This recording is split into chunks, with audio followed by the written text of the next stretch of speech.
Sizlarga yana bitta tayyor bo'lgan oshxona mebelimizni obzor qilib bermoqchi edim. Oshxona mebelimiz high-tech uslubida ishlangan. Akril, matoviy akrildan foydalanilgan. Korpus qismi Belgiya Gladik MDFdan ishlatilgan. Oshxonamizning stoleshnitsasi qalin 4 santimetrlik rossiyskiy stoleshnitsa ishlatilgan. Fasad qismiga bo'lsa Xitoy Fantinipel brendini akril, matoviy akrillar ishlatilgan. Bu tepada rangimiz panna, pastdagi rangimiz kamella deb nomlanadi. Oshxonamizning umumiy o'lchami 4 metr 40 santimetr tashkil qiladi. Demak, antresol qismimiz balandligigacha qilib ishlangan. Umumiy balandligi 130 santimetr tashkil qilinadi.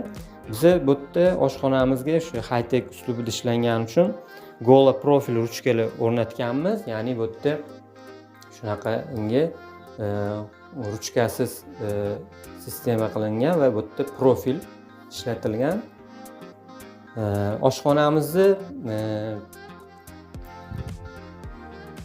demak, obzorini qilib o'tsak, birinchi qismida penal joylashgan. Penalimizda demak встроенный mikrovolnovka bilan встроенный duxovka o'rnatganmiz. Undan keyingi qismida demak 280 santimetrgacha bitta bir xil razmerlarda bo'lganmiz. Birinchi qismi demak tortma, ikkinchi qismida moyka va keyin texnический buyumlar saqlash uchun qism va tepasi ham mos ravishda bir xil qilib bo'lingan. Demak, o'rtada moykamiz tepasida sushilka o'rnatilgan. Keyingi qismda bizda texnический qismi. Bu yerda gaz turba o'tgani uchun biz shuni chiroyli qilib yopib yuborganmiz. Pastki qismida o'sha gaz счётchi joylashgan, tepa qismida gaz turba o'tgan va shu qismida ham gaz turba o'tgan. Uni ham chiroyli holatda yopib qo'yganmiz. Keyin yana bitta ishlanma bu yerda ishlangan. Hozir ham ko'p kuxnalarda podsvetka qo'yilyapti. Podsvetkamizda bizda включатель bu yerda qo'yish imkoni bo'lmagani uchun hozirgi kunda yangi ommalashayotgan o'sha dimmerlardan o'rnatganmiz.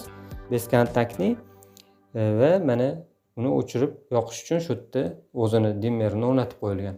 Keyingi qismimizda bizda kichkina mana bu несущий qismida joyimizga ham shkaf qo'yib yuborganmiz, simmetriya qilib, ya'ni umumiy razmerlarimizga simmetriya. Pastki qismida ham obmanka qilib yopib ketilgan. Bu yerda hech qanaqangi shkaf yo'q, faqatgina obmanka.